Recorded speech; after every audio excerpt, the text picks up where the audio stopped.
இந்த மாதத்திலே வாக்குத்தத்த வசனத்திற்கு நம்முடைய கவனத்தை திருப்பமாக 1 தெசலோனிக்கேயரின் புத்தகம் எல்லாம் எடுத்துக்கொள்ளும்படி கேட்கிறேன். 1 தெசலோனிக்கேயரின் புத்தகம் 5ஆம் அதிகாரம், 1 தெசலோனிக்கேயர் 5ஆம் அதிகாரம் 24ஆம் வசனம். உங்களை அழைக்கிறவர் உண்மையுள்ளவர், அவர் அப்படியே செய்வார். ஆண்டவருக்கு மகிமையுண்டாவதாக. எல்லாம் சேர்ந்து ஒரு முறை வாசிக்க வேண்டும் என்று விரும்புகிறேன். எல்லாம் இதை மனப்பாடம் செய்து கொள்ள வேண்டும். உங்களை அழைக்கிறவர் உண்மையுள்ளவர், அப்படியே செய்வார். உங்களை அழைக்கிறவர் உண்மையுள்ளவர், அவர் அப்படியே. நம்மை அழைக்கும் தேவன், நம்மை அழைத்த தேவன், அவர் உண்மையுள்ள தேவன். நம்முடைய தேவன் எப்படிப்பட்டவர்னா, அவர் உண்மையுள்ளவர். கர்த்தருக்கு மகிமையுண்டாவதாக. எந்த நோக்கத்திற்கு அழைத்தாரோ அந்த உண்மையுள்ள கர்த்தர் அதை நிரூபிக்க அப்படியே செய்வார் அவர். ஆமாம், அவருடைய நோக்கம், திட்டம் எல்லாவற்றையும் நிறைவேற்றி கொடுக்க வல்லவர் அவர். கர்த்தருக்கு மகிமையுண்டாவதாக. அப்போஸ்தலனாகிய பவுல் தெசலோனிக்கே சபைக்கு எழுதப்பட்ட நல்ல ஒரு நிருபம். எல்லா நிருபங்களோட கொஞ்சம் வித்தியாசமான ஒரு நிருபம் இது. ஏன்னு சொன்னால், எல்லா நிருபங்களிலும் அவருடைய வாழ்க்கையில் ஆவிக்குரிய தரம் எல்லாவற்றையும் உணர்த்தி, இவைகளில் நீங்கள் வளர வேண்டும், இவைகளில் நீங்கள் இருக்க வேண்டும், ஜெபிக்க வேண்டும் என்றெல்லாம் சொல்லுவேன். ஆனால் இதில் சொல்லப்பட்ட விதங்களே சற்று வித்தியாசமாக இருக்கும். முதல் அதிகாரம்லாம் வாசித்தீங்கன்னா ரொம்ப பல நல்ல தன்மைகள், சபையினுடைய நல்ல தன்மை எப்படி இருக்க வேண்டும் என்பதற்கு தெசலோனிக்கே 1ஆம் அதிகாரத்தில் சொல்லப்பட்ட பிரகாரம் ஒரு சபை இருக்கும் என்று சொன்னால் நல்லாயிருக்கும். கர்த்தருக்கு மகிமையுண்டாவதாக. அந்த சபை இருந்த விதத்தை சொல்லிவிட்டு அவன் பல காரியங்கள் எழுதுகிறான். இந்த நிருபம் எழுதப்பட்டதனுடைய நோக்கமே ஜனங்களெல்லாம் நல்ல ஆவிக்குரிய வளர்ச்சி, தேவனை தேடுகிற விதங்கள், வேத வசனங்களை கற்றுக்கொள்கிற விதங்கள் எல்லாம் பார்க்கும்போது அவருடைய வருகைக்கு நீங்கள் தகுதிப்பட வேண்டும் என்பதை குறித்து சொல்லுகிறேன். ஆகவே வருகை குறித்து அந்த ஜனத்திற்கு தெரிவிக்கிறேன். வருகை குறித்து சொல்லக்கூடியதான ஒரு நிருபம் இது. கர்த்தருக்கு மகிமையுண்டாவதாக. தெசலோனிக்கா என்றதான ஒரு பட்டணம், நல்ல ஒரு பெரிய வியாபார பட்டணம். ஆண்டவருக்கு மகிமையுண்டாவதாக. கேசண்டர் மூலமாக, அதாவது அலெக்சாண்டருடைய முக்கியமான 4 தளபதிகள், அந்த 4 தளபதிகளிலே கேசண்டர் என்பவனுடைய ஆளுகையின் கீழ் இந்த எல்லை இருந்தபடினாலே அவன் அந்த பட்டணத்தை அவன் விரிவுபடுத்தினான். நன்றாக அதை செயல்படுத்த திட்டங்கள்லாம் வைத்து செயல்படுத்தினான். அதோடு மாத்திரமல்ல, அவனுடைய மனைவி பெயர் தெசலோனிக்கா. இன்னொரு பேர் சொல்லும் என்றால் அலெக்சாண்டருடைய சகோதரி பெயர் தெசலோனிக்கா. ஆகவே இந்த பெயரை அந்த பட்டணத்திற்கு வைத்து நல்ல ரோடு வசதிகள்லாம் செய்து கொடுத்தேன். அதை ஐரோப்பா கண்டத்திற்கு செல்லக்கூடியதான பல பிரதானமான சாலைகளிலே தெசலோனிக்கா பட்டணத்திற்கு போகக்கூடிய, ரோம் டு தெசலோனிக்கா போகக்கூடியதான சாலை மிகவும் பிரம்மாண்டமான நல்ல சாலை அமைப்புகளை ஏற்படுத்தி கொடுத்தவன். கர்த்தருக்கு மகிமையுண்டாவதாக. அப்போஸ்தலனாகிய பவுல் இந்த எல்லைக்கு கிபி 45 முதல் 50 அந்த நாட்களிலே அந்த எல்லைக்கு சென்று தேவனுடைய ஊழியத்தை அவன் செய்து வந்தவன். ஆண்டவர் பவுலை ஐரோப்பா கண்டத்திற்கு அழைக்கிறார். துரோவா பட்டணத்தில் ஒரு தரிசனம் கொடுத்து, நீ மக்கதோனியா தேசத்திற்கு போக வேண்டும் என்று சொல்லி ஆண்டவர் அழைப்பு கொடுத்தார். ஏன்னா அங்குள்ள ஒரு மனுஷன் வந்து, மக்கதோனியா தேசத்து ஒரு மனுஷன் அவனிடத்தில் வந்து எங்கள் தேசத்திற்கு சுவிசேஷம் சொல்ல வேண்டும் என்று சொல்லி கேட்டுக்கொண்டதாக தரிசனம் கண்டான். அந்த தரிசனப்படி அவன் நேராக போனது பிலிப் பட்டணத்துக்கு தான் போனான். அந்த பட்டணத்திலே தேவனுடைய வார்த்தையை அறிவித்தான். அந்த பிரச்சனையெல்லாம் நமக்கு தெரியும். அவனை சிறைச்சாலைக்குள் போட்டார்கள். சிறைச்சாலையில் இருந்த அவனை ஆண்டவர் ஒரு அற்புதமாய் விடுவித்தார். விடுவிக்கப்பட்ட விதங்கள் ஆச்சரியமாக இருந்தது. அதுக்கு பிறகு அவனை நீங்கள் போகலான்னு சொன்னபோது அந்த பகுதி ரொம்ப சூப்பராக இருக்கும். அப்போஸ்தலர் நடபடி புத்தகத்திலே 16ஆம் அதிகாரத்தில் வாசிக்கிறோம். போங்கன்னு சொன்ன உடனே அப்பெல்லாம் போக மாட்டோம் அப்படின்னு சொல்லிட்டான். அப்பெல்லாம் போக முடியாது. ரோமராகி நாங்கள் எந்த விதமான ஒரு காரணம் இல்லாமல், எந்த விதமான ஒரு கேள்விக்குறி இல்லாமல் எங்களை கூப்பிட்டு அடித்து எல்லாம் செய்துட்டீங்க. சும்மா போனால் போக முடியாது. அவங்களுக்கு யார் கூப்பிட்டாங்களோ அவங்கள கூட்டோம் அப்படின்ட்டான். அதிகாரிகளை கூப்பிடுங்கள்னு சொல்லிவிட்டான். இவன் ரோமன் என்று சொன்ன உடனே எல்லாரும் பயந்து, அவங்கள அதிகாரிகள்லாம் பயந்து ஒருவரையும் சொல்லி இவனை தயவாய் கேட்டுக்கொண்டார்கள். தயவு செய்து போங்க, தெரியாமல் செய்துட்டோம் அப்படின்னு சொல்லி அனுப்பிவிட்டார்கள். அந்த பகுதி வாசிக்கிறோம். அங்கிருந்து நேராய் தெசலோனிக்கா பட்டணம் தான். பிலிப்பு பட்டணத்திலே அவன் சபையை கட்டிவிட்டு, அல்லது அங்கே ஞானசானம் கொடுத்து அநேகரை ரட்சிப்பில் நடத்திவிட்டு தெசலோனிக்கா பட்டணத்தில் தான் வந்தான். ஐரோப்பா கண்டத்தினுடைய முதல் சுவிசேஷம் அறிவித்தது பிலிப்பு பட்டணம், 2வது தெசலோனிக்கா பட்டணம். அதற்கு மகிமையுண்டாவதாக. அங்கே அநேக யூதர்கள் இருந்தார்கள், ஜெபாலயம் இருந்தது. ஆகவே இந்த ஜெபாலயத்தில் இயேசு கிறிஸ்து ஒருவர் தான் மெய்யான தேவன் என்பதையும் நாம் வாக்குத்தத்தம் நியாயப்பிரமாணத்தில் வாசிக்கிற பகுதியில் சொல்லப்பட்ட மேசியா இயேசுதான், அவர்தான் சிலுவையில் மரித்தார், அவர்தான் உயிர்த்தெழுந்தார் என்பதெல்லாம் குறித்து அவன் அவர்களுக்கு திருஷ்டாந்தப்படுத்தினான். அதற்கு பயன்பட்டது. அதை கேட்டு அநேகர் ரட்சிக்கப்பட்டார்கள். அங்கே சபை கட்டப்பட்டது. அங்கிருந்து தான் பிறகு புறப்பட்டு அவர் வேறொரு எல்லைக்கு பெரேயா பட்டணத்திற்கு வந்தான் என்று சொல்லி வேதத்தில் வாசிக்கிறோம். அந்த இருந்த காலகட்டத்தில் அவர்கள் வேத வசனத்தின் மீது உள்ளதான வாஞ்சை, விருப்பம் எல்லாம் பார்க்க ரொம்ப ஆச்சரியம். அவனுக்கு எத்தனையோ பட்டணங்களுக்கு சென்றிருக்கிறேன், எத்தனையோ பகுதியில் சென்று ஆண்டவரை பற்றி அறிவித்திருக்கிறேன், வேத வசனம் சொல்லியிருக்கிறேன், இவர்களைப் போல வாஞ்சி உள்ளவர் யாருமே இருக்க மாட்டாங்க போல என்று சொல்லி அவர்களை வாழ்த்தி விட்டு பெரேயா பட்டணத்துக்கு வந்தான். பெரேயா பட்டணம் அவங்களோட பெரிய ஆளாக இருக்காங்க. அவங்க சொன்னாங்க, அப்போ சொல்லுங்க, பெரேயா பட்டணத்தை பார்க்கும்போது தெசலோனிக்கேயர் தான் நல்ல வசனத்தை கேட்கிறவர் என்று நினைத்தேன். ஆனால் பெரேயா மக்கள் அவர்களை பார்க்கிலும் நற்குணசாலிகளாக வேத வசனத்திலே ஆர்வமுள்ளவர்களாக இருக்கிறார்கள், மனோவாஞ்சையாய் தேடினார்கள் என்றெல்லாம் சொல்லி அவர்களை வாழ்த்துகிறார். கர்த்தருக்கு மகிமை உண்டாவதாக. கிபி 51ஆம் ஆண்டு கொரிந்து பட்டணத்தில் இருக்கும்போது இந்த நிருபத்தை அவர்களுக்கு எழுதியிருக்கிறார். கர்த்தருக்கு மகிமை உண்டாவதாக. பல காரியங்கள் எழுதினார். அதில் ஒரு வசனத்தை தான் நம்ம வாசிக்க கேட்டோம். நம்முடைய தேவனை குறித்து அவர் சொல்லும்போது, ஆண்டவரை பற்றி சொல்லும்போது, உங்களை அழைக்கிறவர் உண்மை இல்லவர். உங்களை அழைத்த தேவன் எப்படிப்பட்டவரா? உண்மை உள்ளவர். அவர் அப்படியே செய்வார். கர்த்தருக்கு பயன் போடாவதாக. ஆகவே நம்முடைய தேவன் உண்மை உள்ளவர், நம்மை அழைக்கிற தேவன் உண்மை உள்ளவர். அவர் அப்படியே செய்ய வேண்டிய, அவர் அப்படியே எதை சொன்னாரோ அப்படியே செய்வார். எதற்கு அழைத்தாரோ அழைத்தது செய்வார். அவர் உண்மை உள்ளவர், அவர் மாறாதவர். ஆமாம். காலையில் இருந்தால் பார்த்தோம், முதலாவது எடுத்துக்கொள்ள பகுதி நம்முடைய தேவன் உண்மை உள்ளவர். ஆமாம். கர்த்தருக்கு பயன் போடாவதாக.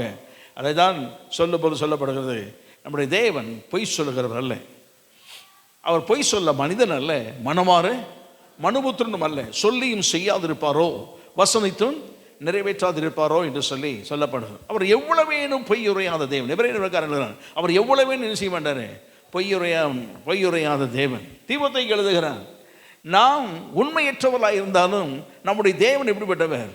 மிகவும் உண்மையுள்ளவர். அவர் தம்மை தாமே வருதலிக்க மாட்டார். ஆமா, இங்கதான் இருக்குங்க. கர்த்தருக்கு பயன் மாட்டவர்தான். ஆகவே உண்மை இல்லை கர்த்தர் என்பதை குறித்து பல விதங்களிலே அவன் சொல்வதாய் பார்க்கிறோம். நம்முடைய தேவன் உண்மை இல்லவர் என்று சொல்லி ஒவ்வொன்றாய் ஆராய்ந்து பார்க்கலாம். இவைகளெல்லாம் அவர் உண்மை உள்ளவர், இப்படிலாம் உண்மையாக இருக்கிறார் என்று சொல்லும் போது அவருடைய சகல காரியங்கள் அவர் உண்மை உள்ளவர். ஆமாம்.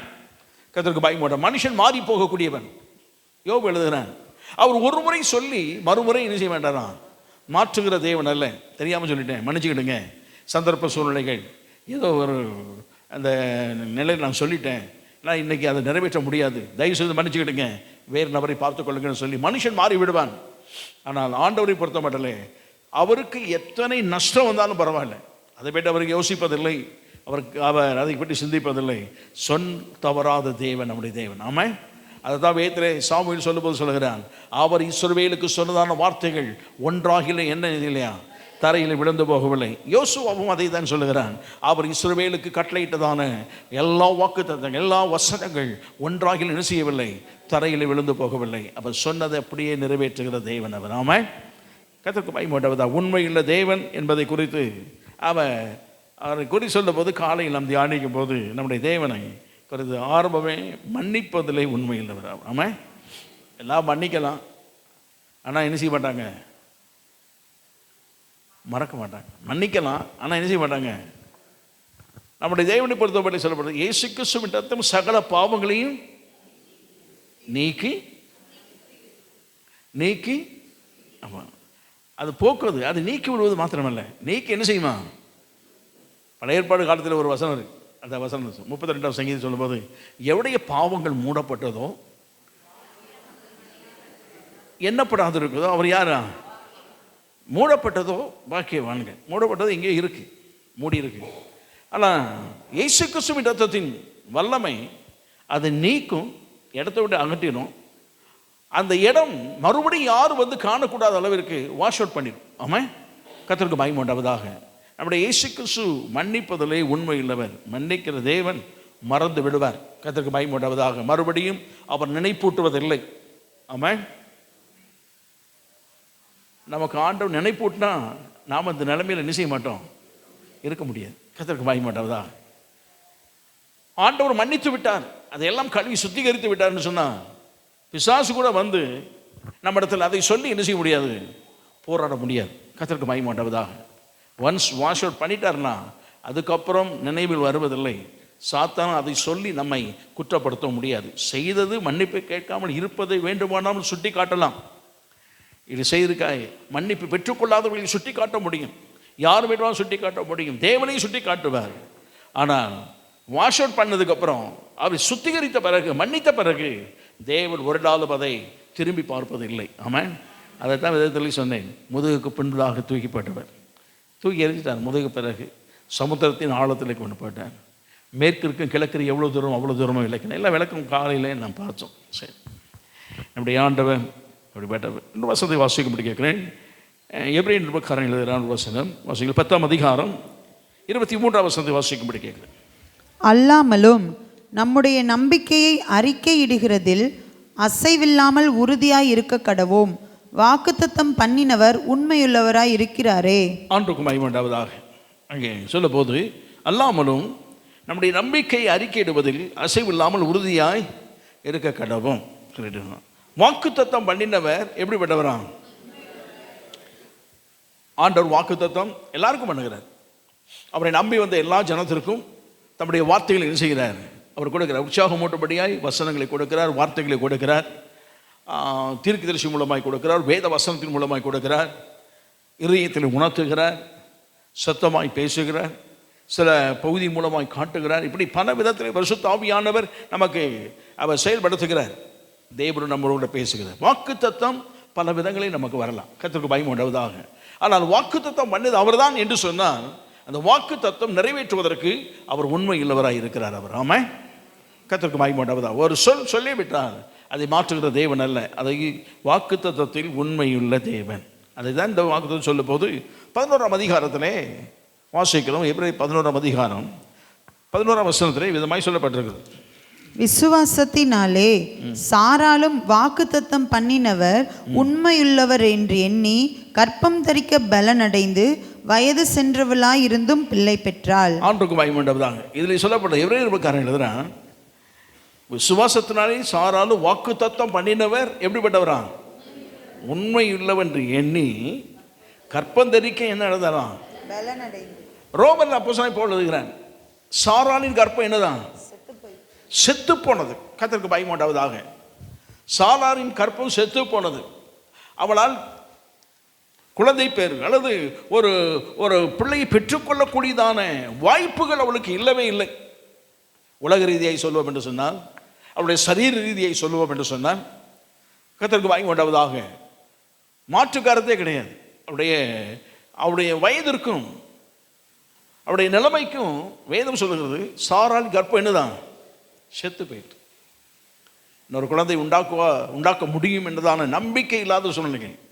ஆனாலும் வாக்குத்தத்தம் பண்ணினவர் உண்மை இல்லவர் என்று இவ்வளவு விசுவாசித்தார், இவ்வளவு இணைந்தான். ஆபிரகாமும் அதை தான் சொன்னான், நம்பி விசுவாசித்தான். கர்த்தருக்கு மகிமை உண்டாவதாக. என்னுடைய தேவன் ஒரு முறை சொல்லிவிட்டால் நிச்சயமாய் அதை என்ன செய்வார்? நிறைவேற்றி கொடுக்க வல்லவர் என்பதை அவன் வாழ்க்கையில் அறிந்திருந்தான். கர்த்தருக்கு மகிமை உண்டாவதாக.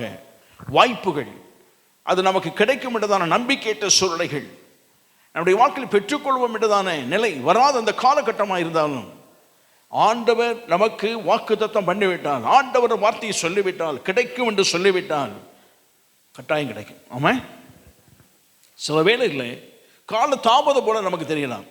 தேவனுடைய நேரம் ஒன்று இருக்கிறது, தேவனுடைய திட்டம் ஒன்று இருக்கிறது. கர்த்தருக்கு பயம் உண்டாவதாக. ஒருவேளை நமக்கு கால தாமதம் என்று சொல்லலாம், ஆனால் ஆண்டவரை பொறுத்த மட்டும் அவருடைய நேரத்திலே சரியாய் செய்வார். அதன் காலத்தில் நேர்த்தியாய் செய்கிறவர் நம்முடைய தேவன். ஆமா, கர்த்தருக்கு மகிமை உண்டாவதாக. வாக்குத்தத்தம் பண்ணிவிட்டார். ஆபிரகாமை பார்த்து, அவனை பார்த்து ஒரு குமாரனை தருமைன்னு சொல்லிட்டு போனால் பரவாயில்ல, வெளியே கூப்பிட்டு வானத்தை பார், நட்சத்திரங்களை என்ன எவ்வளவு இருக்குது, கடற்கரை பண்ண என்ன முடியுமா? முடிஞ்சா பார், இதை போல உன் சந்ததியை பெருக பண்ணுவேன். அவனுக்கு உதாரணம் காண்பிக்கிறார். ஆனால் கொடுத்தது எத்தனை தான்? வாக்குத்தத்தன் புத்திரன் என்று சொல்லப்படுவது ஒண்ணுதான். கர்த்தருக்கு மகிமை உண்டாவதாக. அந்த ஒரு வாக்குத்தத்தன் புத்திரத்தில் இருந்துதான் கர்த்தர் இன்றைக்கு வரை இந்த திரளான சந்ததியினுடைய ஆசீர்வாதத்தை வாழ்க்கையில் அனுபவிக்க பண்ணின தேவன் அவர். ஆமா, கர்த்தருக்கு மகிமை உண்டாவதாக. தேவன் ஒரு முறை சொல்லிவிட்டான், அதை நிறைவேற்றி கொடுப்பதற்கு உண்மையுள்ள தேவன் அவர். ஆமா, உடைய வாழ்க்கையில் சில வேளை ஆண்டு கொடுத்த வாக்குத்தத்தங்கள் நிறைவேற்றப்படவில்லை. காலதாமதத்தை போல தெரிகிறது. வாய்க்குமா வாய்க்காதா, அதற்குரிய சந்தர்ப்பங்கள் இல்லை, வாய்ப்புகள் இல்லை, முடியாது என்ற சூழ்நிலைகள், இது நடக்காது என்றதான் நிலை. நம்முடைய வாழ்க்கையில் பல விதத்தில் யோசிக்கலாம்.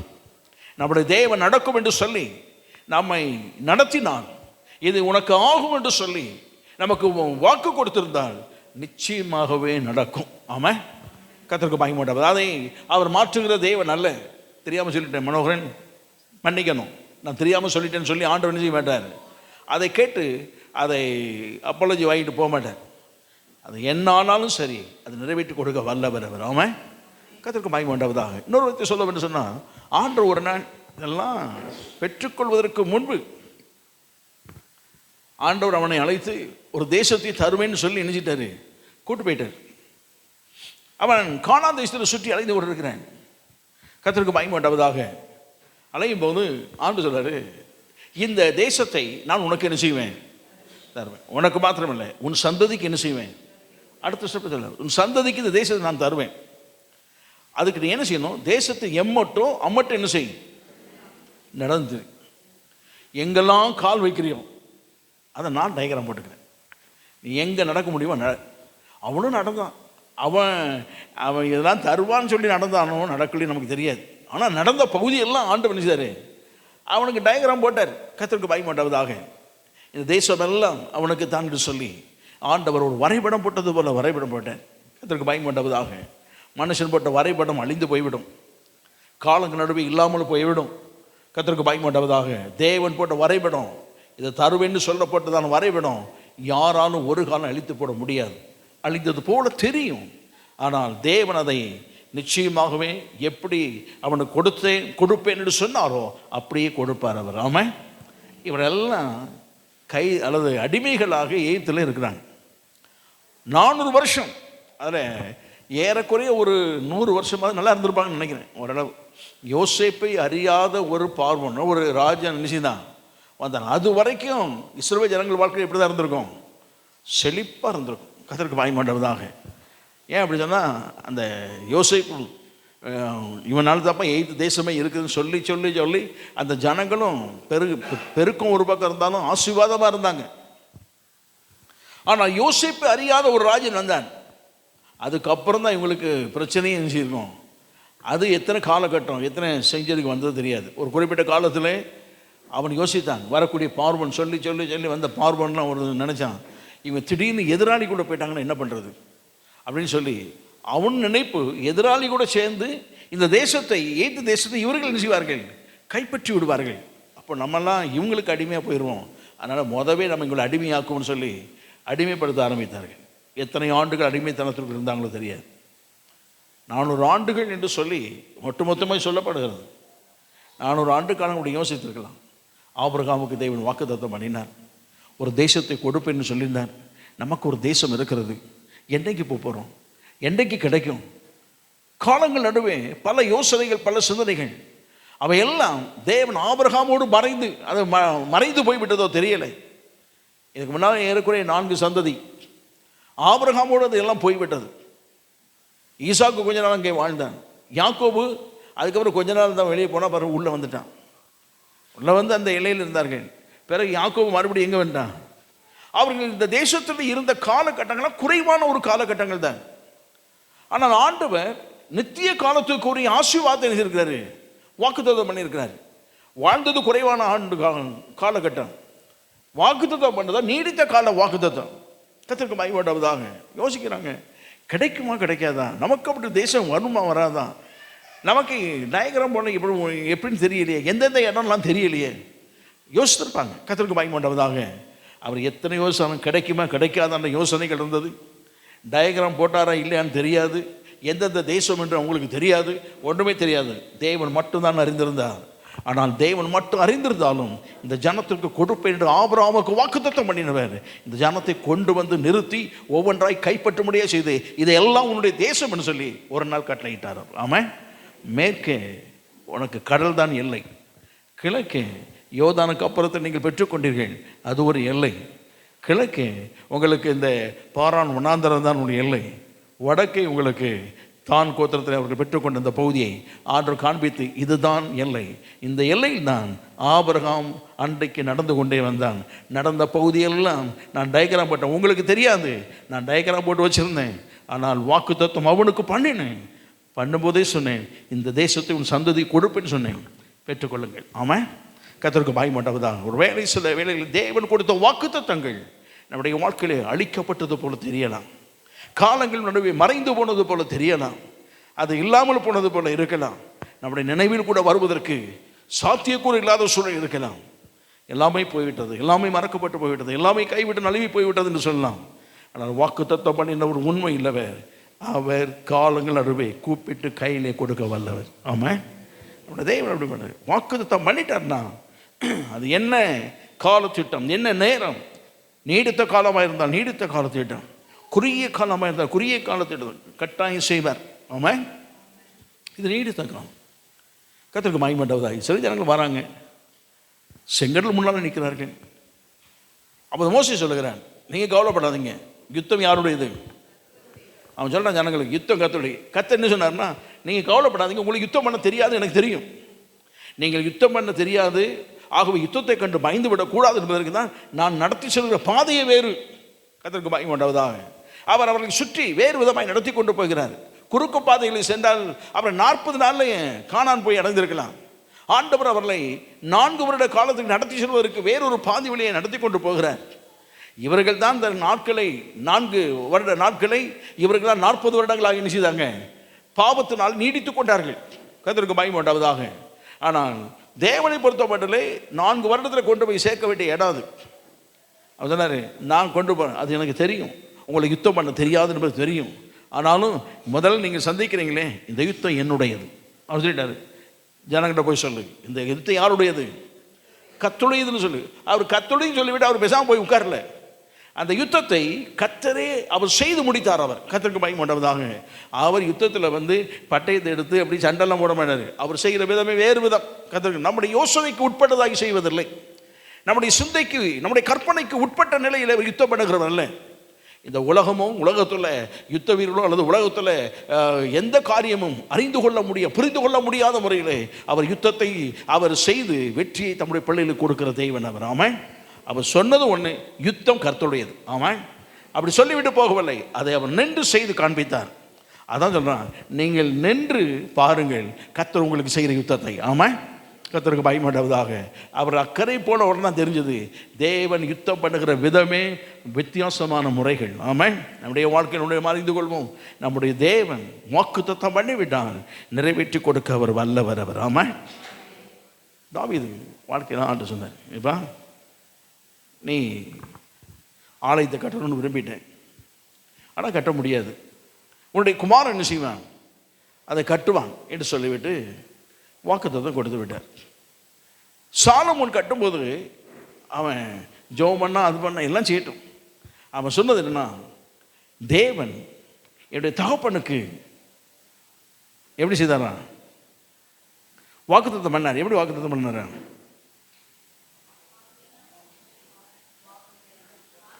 வார்த்தையினாலே வாக்குத்தத்தம் பண்ணினவன் கரத்தினாலே என்ன செய்தாராம்? நிறைவேற்றி கொடுத்தார். கர்த்தருக்கு மகிமை உண்டாவதாக. இன்றைக்கு தாவீது இல்லை, அவனுக்கு கொடுத்தது வாக்குத்தத்தம் கொடுத்தது, அவனும் சொன்னான், எல்லாத்தையும் சொன்னான், ஆனால் நிறைவேறுமா இல்லையான்னு யாருக்கு என்ன செய்யாது தெரியாது. ஆனால் அவனுக்கு வாக்கு கொடுத்தார், அதை நிறைவேற்றுவதற்கு அவர் தம்முடைய கரத்தினாலே இந்த எல்லையிலே அவர் நிறைவேற்றி கொடுத்தார் அவர். ஆமாம், நம்முடைய தேவன் சில வாக்குத்தத்தங்கள் நீடித்த காலத்திற்குரியதாக இருக்கும், சில வாக்குத்தத்தங்கள் குறுகிய காலத்திற்குள்ளே பெற்றுக்கொள்ளக்கூடியதாக இருக்கும், சில வாக்குத்தத்தங்கள் நம்முடைய வாழ்க்கையில் காலங்கள் நடுவில் நிறைவேற்றக்கூடியதாக இருக்கும். ஆமாம், ஆனாலும் வாக்குத்தத்தம் பண்ணின ஒரு உண்மை இல்லவர் அப்படியே நமக்கு செய்வார். ஆமாம், இங்கே தான் இருக்கீங்களா? எல்லாம் இங்கே தான் இருக்கீங்களா? ஆமாம், கர்த்தருக்கு மகிமை உண்டாவதாக. வாக்குத்தத்தம் பண்ணின ஒரு உண்மை இல்லவர் அது அப்படியே செய்வார். கர்த்தருக்கு மகிமை உண்டாவதாக. ஆண்டவர் அவருடைய வாழ்க்கையிலும் செய்ததான் அற்புதமான காரியம். எத்தனை பேருக்கு வாக்குத்தத்தம் கொடுத்தார், அதை எப்படியே நிறைவேற்றி கொடுத்தார். நம்முடைய வாழ்க்கையிலும் இந்த மாதத்தில் அவர் கொடுத்த வாக்குத்தத்தங்களை நிறைவேற்றி தருவாராக. ஆமாம், ஒன்றே ஒன்று மாத்திரம் பார்த்து முடிக்க விரும்புகிறேன். 1 கொரிந்தியர் 1 அதிகாரம் 9 வாசிக்க கேட்க. தம்முடைய குமாரனும் நம்முடைய கர்த்தருமாயிருக்கிற இயேசு கிறிஸ்துவுடனே ஐக்கியமாய் இருப்பதற்கு உங்களை அழைத்த தேவன் உண்மையுள்ளவர். ஆண்டவருக்கு மகிமை உண்டாவதாக. அல்ல அப்போஸ்தலனாகிய பவுல் கொரிந்திய சபைக்கு எழுதும்போது அவன் எழுதுகிறார். கொரிந்திய சபை நல்ல ஆவிக்குரிய நல்ல நல்ல உயர்ந்த ஸ்தானத்தில் இருந்த யாருக்கு எழுதாத ஒன்றை இவனுக்கு எழுதினான்னு வரங்களை பற்றி உங்களுக்கு எழுதியிருக்கிறான். அந்த அளவிற்கு அவருடைய வாழ்க்கையில் இதெல்லாம் பெற்றுக்கொள்ள வேண்டும், உயர வேண்டும் என்று விரும்பி அவர்களுக்கு எழுதப்பட்ட நல்ல ஒரு நிருபம். கர்த்தருக்கு மகிமை உண்டாவதாக. அது சொல்லும்போது தம்முடைய குமாரனும் தம்முடைய கர்த்தராய் இருக்கிற இயேசு கிறிஸ்துவுடனே ஐக்கியமாக இருப்பதற்கு, நாம் தேவனோடு அல்லது இயேசுவோடு கூட ஐக்கியமாக இருப்பதற்கு உங்களை அழைத்த தேவன் உண்மையுள்ளவர். இன்னொரு சொல்லணும்னா நம்மை அழைத்த தேவன் உண்மையுள்ளவர். ஆமாம், கர்த்தருக்கு மகிமை உண்டாவதாக. அப்புறம் எதற்கு அழைத்தார் என்று சொன்னால் பல விதங்களிலே சொல்லப்பட்டிருக்கு. அழைப்பு என்று சொல்லப்பட்டதே பல விதங்களில் சொல்லப்பட்டிருக்கு. நம்மை தேவன் எதற்கெல்லாம் அழைத்திருந்தார். அழைப்பு என்பது ஒரு பொதுவான சில அழைப்பு இருக்குது. கர்த்தருக்கு மகிமை உண்டாவதாக. தனிப்பட்ட முறையிலே அழைக்கிற அழைப்பு ஒன்று இருக்கிறது. இன்னொரு விதத்தில் சொல்லப்பட்டு சொன்னான், உலக தோற்றத்திற்கு முன்னே நம்மை தெரிந்து கொண்டு நம்மை அழைத்த தேவன் ஒருவர் இருக்கிறார். ஆமாம், கர்த்தருக்கு மகிமை உண்டாவதாக. அழைத்த தேவன் அவர் உண்மை இல்லை. நம்ம என்ன நோக்கத்திற்கு அழைத்தார்? ஆண்டவர் தம்முடைய தாசர்களை எல்லாம் அழைத்திருக்கிறார். தம்முடைய சேவைக்காக அழைத்தார், சில நோக்கத்திற்காக அழைத்தார், சில காரியங்கள் நிறைவேற்றுவதற்காக அழைத்தார். அந்த அழைத்த தேவன் அந்த அழைப்பில் அவர் உண்மை உள்ளவராக இருந்தார். எதுக்கு அழைத்தாரோ அந்த அழைப்பை நிறைவேற்றி கொடுப்பதற்கு அவர் உண்மை உள்ளவராக இருந்தார் என்று வேதத்தில் வாசிக்கிறோம். ஆமாம், கர்த்தருக்கு மகிமை உண்டாவதாக. நம்முடைய தேவன் அழைத்தார். ஆபிரகாமை அழைத்தார், நோவாவை அழைத்திருக்கிறார். நோவா கூப்பிட்டு அவனை நல்ல ஒரு பேழை செய்யும்படியாய், ஒரு அழிவிலிருந்து தப்பு வைக்கும்படியான ஒரு பேழை செய்யும்படியாய் அவனை அழைத்தார். கர்த்தருக்கு மகிமை உண்டாவதாக. அந்த அழைப்பை அவன் எல்லாருக்கும் தெரிவித்திருக்கிறான். எப்படி தெரிவித்தான்? பல விதங்களையும் தெரிவித்திருவான். அவன் கட்டுறான். ஏறக்குறைய 100 வருஷம் அவன் பிரசங்கித்தான். வேதத்தில் சொல்லப்படுவேன் 100 வருஷம் பிரசங்கித்தான். அவனை 100 வருஷம் அந்த கட்டுமான பணி இனிச்சு இருக்குது, நடந்து கொண்டே இருக்கிறது. எதுக்கு கட்டுறேன்னு கேட்கும்போது சந்ததியில் ஒரு சந்ததி வரும்போது எதுக்கு கட்டுறேன்னு கேட்டால் சொல்லுவான், மழை பெய்ய போகுது, மழை பெய்ய போகுது, தேவன் இந்த பூமி அழிக்க போகிறார், எல்லாரும் வர வேண்டும். கர்த்தருக்கு பயம் பண்ணது எல்லாம் கட்டி முடித்த பிறகும் அவருடைய அழைப்பு இருக்க தான் செய்தது. யாரும் வரல. ஆனால் நோவாவை அழைத்தவர், நோவா மட்டும்தான் உள்ளே போனால் அவனுடைய குடும்பம் மாத்திரம் உள்ளே போய் தப்பு வைக்கப்பட்டது. மறுபடியும் ஒரு ஜென்ரேஷன் என்ன செய்யுது, நோவாவின் சந்ததி தான் மறுபடியும் உலகம் முழுவதும் இன்றைக்கு வரைக்கும் நினைச்சிருக்குது, நிரம்பி வருகிறது. கர்த்தருக்கு மகிமை உண்டாவதா. என்ன நோக்கத்திற்கு அழைத்தார்? தப்பு வைக்கப்பட வேண்டும், ஜனங்கள் தப்பு வைக்கப்பட வேண்டும்.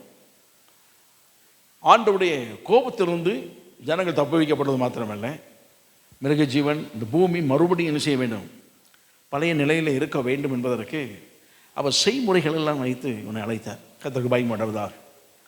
அவன் செய்தான். அந்த அழைப்பு என்ன என்பதை தெரிந்து கொண்டவன் அதை நிறைவேற்றும் போது அவனுக்கு ஆண்டவர் எவையெல்லாம் செய்ய வேண்டுமோ அவையெல்லாம் செய்து கொடுத்து எல்லா வாய்ப்புகளும் எல்லா வசதிகளையும் எல்லா காரியங்களும் அவனுக்கு செய்து முடித்தவர் அவர். ஆமாம், அதற்கு நம்மை அழைத்திருக்கிறார். நம்மை அழைத்திருக்கிறார். அதான் அந்த நாட்களில் தப்பு வைக்கும்படியாக அழைத்தது. நம்மை தேவன் அழைத்திருக்கிறார். எதுக்கு அழைத்திருக்கிறார்? இந்த தெசலோனிக்க புத்தகத்தில் வாசிக்கும் போதே அது சொல்லப்பட்டிருக்கு. கர்த்தருக்கு மகிமை உண்டாவதாக சொல்லப்படும் போது பல பகுதி சொல்லப்பட்டிருக்கிறது. அதில் இந்த பகுதியை 1 கொரிந்தியர் 1ஆம் அதிகாரத்தில் 2ஆம் வசனத்தை வாசிக்கும்படி கேட்க. கொரிந்துவிலே கிறிஸ்து இயேசுவுக்குள் பரிசுத்தமாக்கப்பட்டவர்களாயும் பரிசுத்தவான்களாகும்படி அழைக்கப்பட்டவர்களுமாய் இருக்கிற தேவனுடைய சபைக்கும் எங்களுக்கும் தங்களுக்கும் ஆண்டவராயிருக்கிற நம்முடைய கர்த்தராகிய இயேசு கிறிஸ்துவின் நாமத்தை எங்கும் தொழுது கொள்கிற அனைவருக்கும் எழுதுகிறதாவது. சரி, இன்ட்ரோடக்ஷன் கொடுக்குறான். கொரிந்துவிலே கிறிஸ்து இயேசுவுக்குள் பரிசுத்தமாக்கப்பட்டவர்களாயும் பரிசுத்தவான்களாகும்படி அழைக்கப்பட்டவர்களாயும் இருக்கிற தேவனுடைய சபைக்கு. கர்த்தருக்கு மகிமை உண்டாவதாக. தேவன் நம்மை அழைத்திருக்கிறார். எதற்கு அழைத்திருக்கிறாராம்? அவருக்கென்று பரிசுத்தமாய் வாழ்வதற்கென்று நம்மை அழைத்திருக்கிறார். கர்த்தருக்கு மகிமை உண்டாவதாக. பரிசுத்தமாக்கப்பட்டவர்கள் இன்னும் பரிசுத்தமாக்கப்படுவதற்காக 2 பகுதி. ஏற்கனவே விசுவாச குடும்பங்கள் நல்ல தேவனை ஆராதிக்க நல்ல பரிசுத்தமாய் வாழக்கூடிய ஒரு கூட்டம் அவர்களுக்கு வந்தது. அதோடு மாத்திரமல்ல, இன்னும் ஜனங்கள் என்ன செய்ய வேண்டும்? பரிசுத்தமாக்கப்பட வேண்டும். தேவன் நம்மை அழைத்தது எதற்கென்றால் அவருக்கென்று பரிசுத்தமாய் வாழ்வதற்கு. ஆமா, கர்த்தருக்கு மகிமையுண்டாவதாக. அதான் லேவிய ராமத்தில் சொல்லும் போது, நான் பரிசுத்தர், ஆகவே நீங்கள் எப்படி இருக்கணுமா? பரிசுத்தராக இருங்க. கர்த்தருக்கு மகிமையுண்டாவதாக. அதை மேற்கோள்லாம் காண்பிக்கிறார் பேதுரு, மேற்கோள் காண்பிக்கிறார். நம்முடைய தேவன் நம்மை பரிசுத்தத்திற்கென்று இருக்கிறார், அழைத்திருக்கிறார். இந்த பூமியில் கிறிஸ்துவின் மகிமை வெளிப்படுத்தக்கூடிய எத்தனையோ காரியங்கள் கனிகளில் இருக்கிறது, வரங்களில் இருக்கிறது, தன்மைகளில் இருக்கிறது, குணலட்சணங்களில் இருக்கிறது. கர்த்தருக்கு மகிமை உண்டாவதாக. ஆனால் இவை எல்லாவற்றிலும் இருக்கக்கூடிய மேன்மை என்னன்னா, அவருடைய பரிசுத்தத்தை குறித்து வாழ்க்கையில் வெளிப்படுத்தி காட்டும் போது அந்த பரிசுத்தம் தான் தேவனுடைய வல்லமை, தேவனுடைய அற்புதத்தை அது வெளிப்படுத்தி காட்டும். அது தேவனுக்கு மகிமை என்ன செய்யும்? கொண்டு வரும். தேவன் நம்மை அழைத்த நோக்கம் என்ன? அவருக்கென்று பரிசுத்தமாய் வாழ்ந்து பரிசுத்தத்தை வெளியே என்ன செய்ய வேண்டும்? காண்பிக்க வேண்டும். கர்த்தருக்கு மகிமை உண்டாவதாக. பரிசுத்தத்துக்கு இணையா ஒன்றும் செய்ய என்ன முடியாது, வைக்க முடியாது. அந்த வேர்டு நம்ம சொல்லத்தான் முடியும். ஆனால் பரிசுத்தம் என்பதற்கு விளக்கெல்லாம் என்ன செய்ய முடியாது, சொல்லிட்டு இருக்க முடியாது. இதை தவிர வேறு ஒன்றும் இல்லை. பரிசுத்தம் என்று சொன்னால் இதை போல, இவரை போல வேறு ஒருவர் யாருமே இல்லை. கர்த்தருக்கு மகிமை உண்டாவதாக. பரிசுத்தம் உள்ள தெய்வன். இந்த உலகத்தில் எத்தனை காரியங்கள் இருந்தாலும் பரிசுத்தம் என்று சொல்வதற்கு இணையாக எதையும், தேவனுடைய பரிசுத்தத்திற்கு இணையாக எதையும் கொண்டு வர முடியாது. அன்புள்ளவர் அப்படின்னு சொல்லுவாங்க. மற்ற எல்லாவற்றிலும் மனுஷன் கூட அன்புள்ளவனாக இருக்கிறான். அவனும் அன்புள்ளவனாக இருக்கிறான்.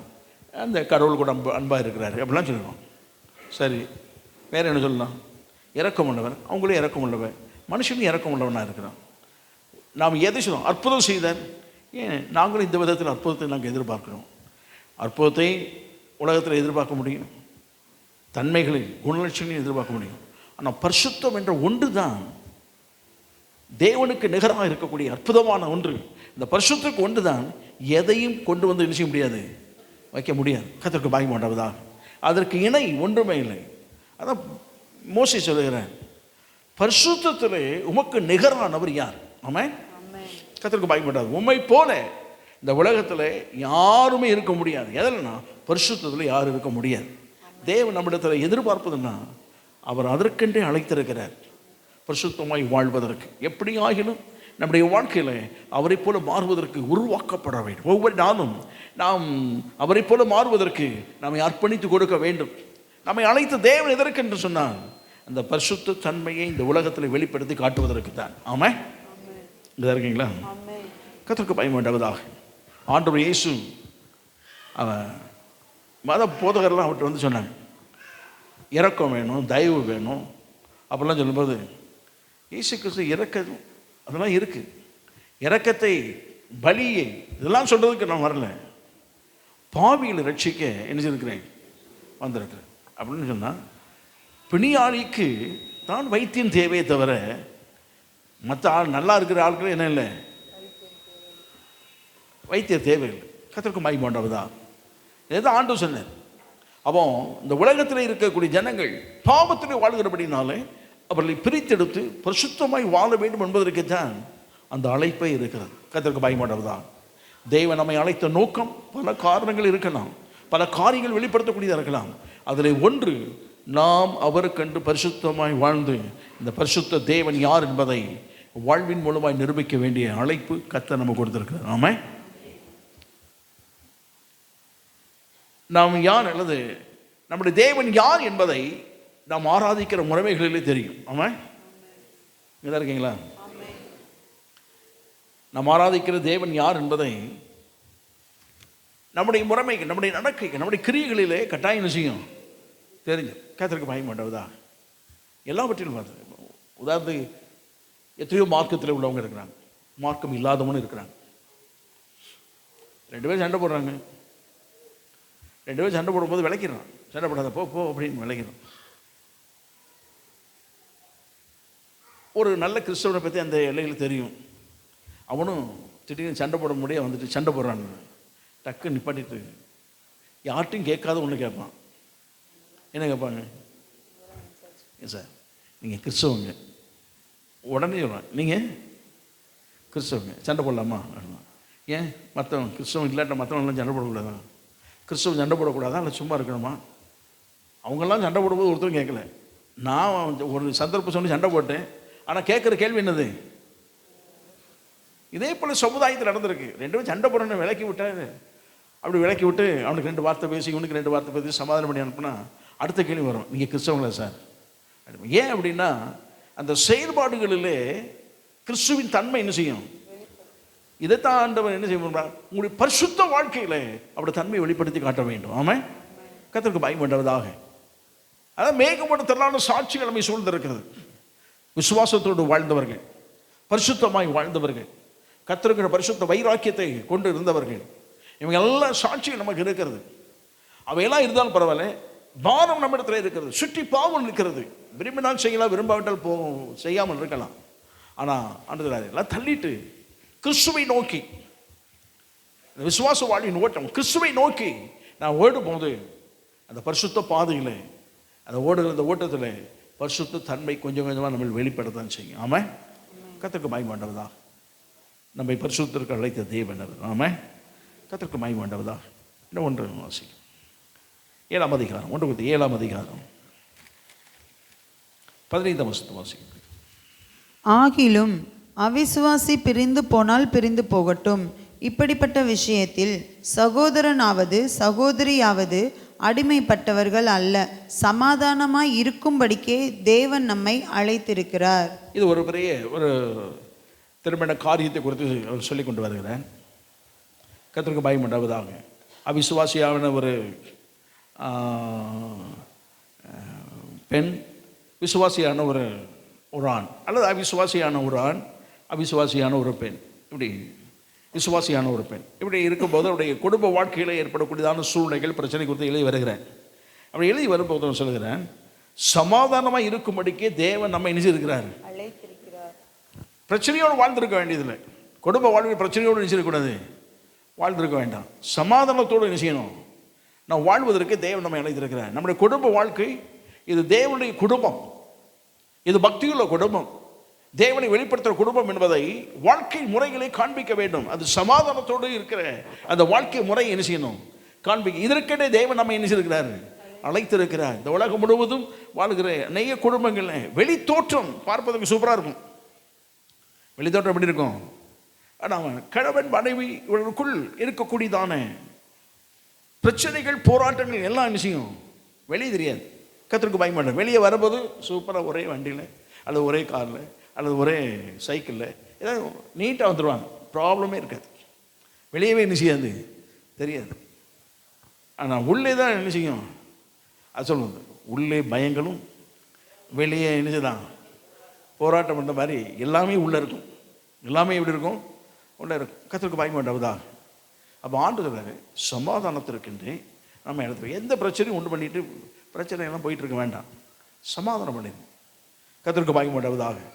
அப்போ சமாதானமாய் வாழ்வதற்கு இதோடு மாத்திரமல்ல, இந்த குடும்ப வாழ்க்கையில் மாத்திரமல்ல, இந்த உலக ரீதியான சமாதான வாழ்க்கை நமக்கு என்ன செய்யும் வேண்டும் என்பதை தேவன் உணர்த்து வைக்கிறார். அப்போ சமாதானம் பண்ணுகிறவர்கள் யாரா? பாக்கியவான்கள். கர்த்தருக்கு பயம் வேண்டாம். மலை பிரசங்க சொல்லும் போது சமாதானம் பண்ணுகிறவர்கள் பாக்கியவான்கள், அவர் தேவனுடைய புத்திரன் எனப்படுவார். சமாதானம் பண்ணுகிற பாக்கியவான்கள் தேவனுடைய புத்திரன் எனப்படுவார். கர்த்தருக்கு மகிமை உண்டாவதா. அவர் சமாதானத்தின் தேவன். அவருக்கு பேர் என்னதான்? சமாதானத்தின் தேவன். ஏன் சமாதான தேவன் சொல்லப்படுதுன்னா, இந்த மனுக்குலம் அசுத்தமானது, பாவம் நிறைந்தது, தேவனுக்கு விரோதமானது. தேவன் பரிசுத்தமானவன், அற்புதமான தேவன், அன்புள்ள தேவன். ரெண்டுக்கு இடைவெளி எக்கச்சக்கம். இப்போ இந்த ரெண்டு இடைவெளியும் ஒன்றாக்கி மாற்றணும்னா, ஒன்று ஆண்டோட பேசணும், இல்லைன்னா யார்கிட்ட பேசணும்? மனுக்குலத்திட்ட பேசணும். இதற்கு தான் இயேசு கிறிஸ்து வந்து ஆண்டவரையும் சமாதானப்படுத்தினார், மனுக்குலத்திற்கு என்ன செய்தார்? அவரை சேர்வதற்கு இதுதான் வழி என்பதை அவர் செய்து முடித்து, பாவ பரிகாரம், பரிசுத்தமான வாழ்க்கை என்பதை ஆண்டவர் வைத்து, ரெண்டுக்கு இடைப்பட்ட நிலையிலே ஒரு பாலமாக அமைந்து சமாதானத்தை ஏற்படுத்தி கொடுத்தார். இரு தரத்தாருக்கும் சமாதான காரணராகி. ஆமாம், கர்த்தருக்கு பயமாண்டவதாக. அவரே சமாதான காரணர், அவர் சமாதானம் பண்ணுகிறவர். அவருக்கு இன்னொரு பேர், அவரை சொல்லும்போது அவர் ஒரு பிரிட்ஜ் பில்டர்னு சொல்லுவாங்க. பொன்டிஃபெக்ஸ் அப்படிங்கிற லாட்டின் வேர்டு, பிரிட்ஜ் பில்டர். அவர் சமாதானம், ஒரு பிரிட்ஜை கட்டினார். இந்த ரெண்டு பகுதியும் இணைப்பதற்கு, ரெண்டு கரையும் நல்ல நதி ஓடுகிறது, ரெண்டு கரையை இணைப்பதற்கு ஒரு பிரிட்ஜ் என்னது தேவை. இது ஒரு பக்கம், இது ஒரு பக்கம், இது ஒரு எக்ஸ்ட்ரீம், இது ஒரு எக்ஸ்ட்ரீம். ஆனால் ரெண்டையும் இணைக்கணும்னா ஒரு பிரிட்ஜ் என்ன செய்யணும், வேணும். இயேசுதான் இதற்கு பாலமாய் அமைந்தவர். கர்த்தருக்கு மகிமை உண்டாவதாக. அவர் இவர் சமாதான காரணர். அவர் சமாதானத்தை ஏற்படுத்தி வைத்தார். இரு தரத்தாரை ஒன்றாக்கினார். தடையாயிருந்த தடைச்சுவரையெல்லாம் உடைத்தெறிந்து விட்டார். பரலோகத்துக்கு அல்லது பரலோகத்துக்குரியது பூமிக்குரியது ரெண்டையும், அந்த ரெண்டு தரத்தாருக்கு வித்தியாசமெல்லாம் ஒன்றாக மாற்றினார். எப்போது தேவனோட உறவு செய்வதற்கு அந்த தடையாக இருந்த திரைச்சீலையை கிழித்து அவர் கிருபாசனத்தை சேரும் சாக்கியத்தை கர்த்தர் நமக்கு செய்தார், கொடுத்து இரு தரத்தாரை ஒன்றாக மாற்றினார். சமாதானம் செய்த கர்த்தர் அவர். ஆமாம், அவர் நம்மிடத்தில் என்ன விரும்புகிறார், நாமும் சமாதானம் உள்ளவர்களாக என்ன செய்யணும். குடும்ப வாழ்விலே, நம்மளை சுற்றியுள்ள சூழ்நிலைகளிலே சமாதானமாக இருப்பதற்கு தேவன் நமக்கு அனுக்கிரகம் பண்ணுவாராக. ஆமாம், ஆமாம். நம்மை அழைத்ததே சமாதானத்தோடு வாழ்வதற்கு, சமாதானம் பண்ணுவதற்கு, சமாதானத்தை இந்த உலகத்தில் தெரிவிப்பதற்கு. ஆமாம், சொல்லிட்டு போகிறோம். கர்த்தருக்கு பயமாண்டவதாக. நம்முடைய தேவன் நம்மை அழைத்திருக்கிறார். அழைத்த தேவன் உண்மை இல்லவர். ஆமாம், பரிசுத்தமாய் வாழ்வதற்கு அழைத்திருக்கிறார். கர்த்தருக்கு பயமாண்டவர், சமாதானமாகும்படி அழைத்திருக்கிறார். ஒன்று வாசம் முடிச்சிடும். 1 பேதுரு 2ஆம் அதிகாரம் 21ஆம் வசனம்.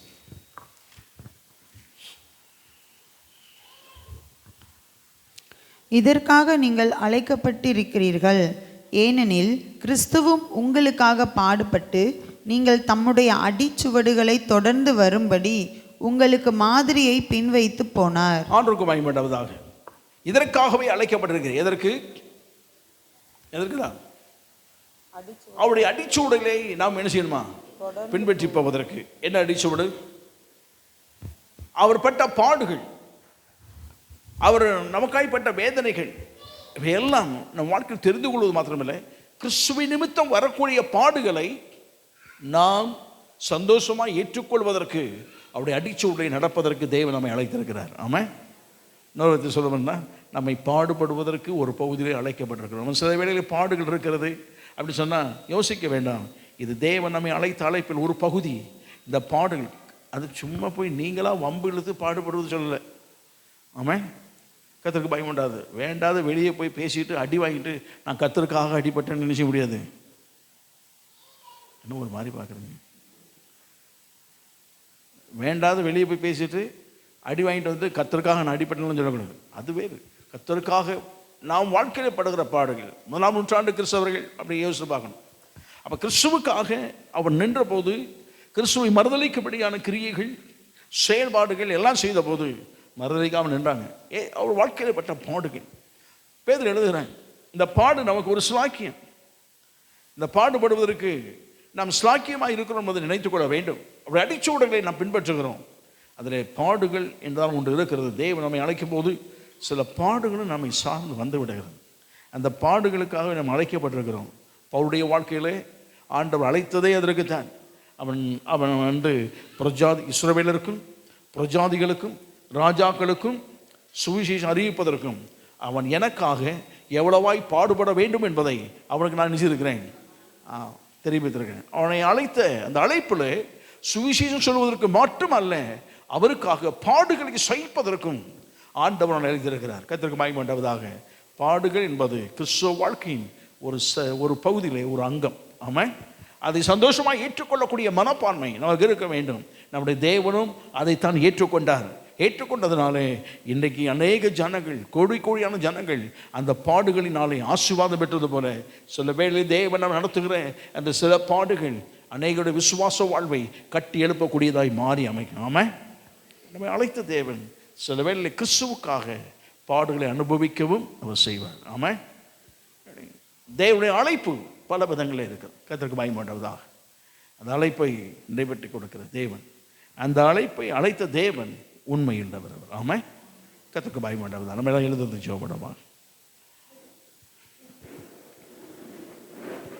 வாக்குத்தத்தம் பண்ணினவர் உண்மை இல்லவர், அழைத்த தேவன் உண்மை இல்லவர். ஹல்லேலூயா, ஸ்தோத்திரம் ஆண்டவரே. Praise the Lord. ஹல்லேலூயா, ஹல்லேலூயா.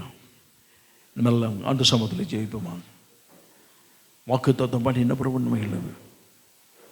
ஹல்லேலூயா, ஸ்தோத்திரம். Price the Lord.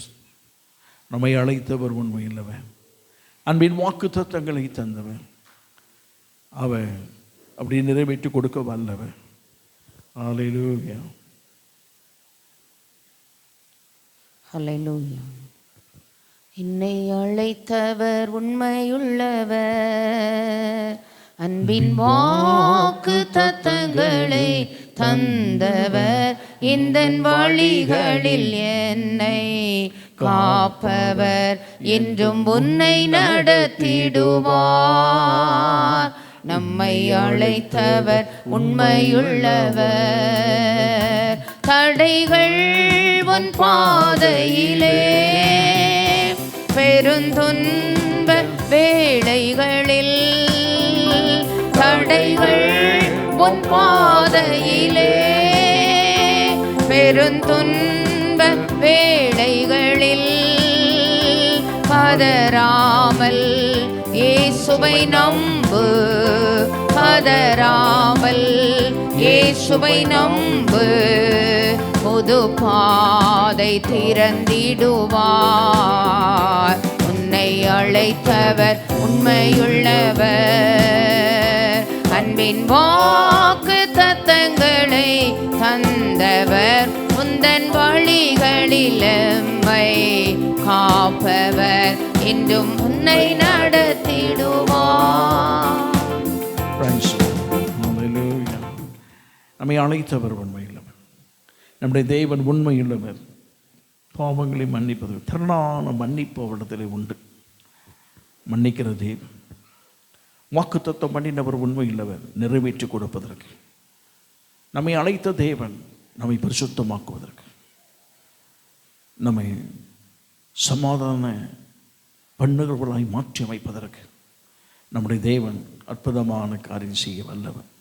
ஹல்லேலூயா, ஸ்தோத்திரம் ஆண்டவரே. Hallelujah, praise the Lord.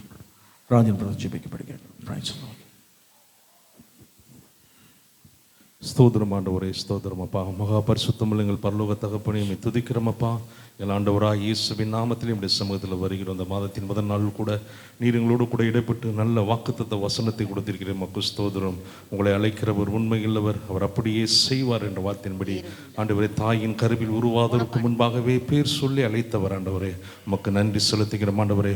உண்மையுள்ள மனுஷன் பரிபூர்ண ஆசீர்வாதங்களை பெறுவான் இருக்குது ஆண்டவரே. இந்த உண்மையுள்ள தன்மையிலே பரிசுத்தம் உண்டு, சமாதானம் உண்டு, ஆறுதல் உண்டு, பாடுகள் உண்டு ஆண்டவரே. இந்த வார்த்தை மூலம் எங்களோடு இடைப்படுவதற்காக உமக்கு நன்றி செலுத்துகிறோம் ஆண்டவரே. இந்த வாக்குத்தத்த வசனங்களை சுதந்திரித்துக் கொள்கிறோம் ஆண்டவரே. சமாதான பிரபு ஆண்டவரே, வந்திருக்கிற ஒவ்வொருடைய குடும்பங்களிலும் கிரியை செய்யும்படியாய், சமாதானத்தின் தேவன் ஒவ்வொருவர்களையும் பலப்படுத்தும்படியாய் ஜெபிக்கிறோம். கடந்த நாட்கள் முழுவதும் கண்மணி போல பாதுகாத்து கொண்டவர் ஆண்டவரே. இந்த புதிய மாதத்தில் தேவன் புது கிருபைகளை தந்து பலப்படுத்தும்படியாய், அழைத்த தேவனுக்கு உண்மையுள்ளாய் இருக்கும்படியாய், கர்த்தருடைய உண்மை ஆண்டவரே, நான் உண்மையுள்ளவர் என்பது ஆண்டவர் வசனத்தின்படி ஆண்டவரே, நாங்கள் உண்மை இல்லாதவர்களாய் இருந்த போதும் நீர் உண்மையுள்ளவராய் இருக்கிறேன் ஆண்டவரே. உண்மை பின்பற்றும்படியாக ஆண்டவரே, அந்த உண்மைத்தன்மை, அந்த ரைட்னஸஸ் ஆண்டவர் எங்களுக்குள் இருக்கும்படியாக, அந்த நீதி எங்களுக்குள் நிலைத்திருக்கும்படியாக எங்கள் ஒவ்வொருவரும் ஒப்புக் கொடுக்கிறோம். தொடர்ந்து உங்களுடைய வார்த்தையை நிலைத்திருக்க கிருபை செய்து கொடுத்த தாசனை வலிமையாக பயன்படுத்துங்க ஆண்டவரே. புதிய புதிய ஆண்டவரே வாக்குத்தத்த வசனத்தின் ஆண்டவரே விளக்கங்களை நீர் எங்களுக்கு இடைப்படுவதற்காக எமக்கு நன்றி செலுத்துகிறோம். வேதத்தின் ரகசியங்களை ஆராய்ந்தறிய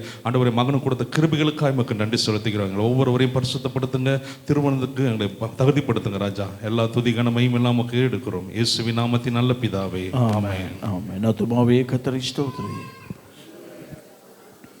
ஆத்துமாவே கர்த்தரை ஸ்தோத்திரி, சகல பலன் வருவாது. ஆமென். ஹல்லேலூயா, ஹல்லேலூயா, ஹல்லேலூயா. கர்த்தரை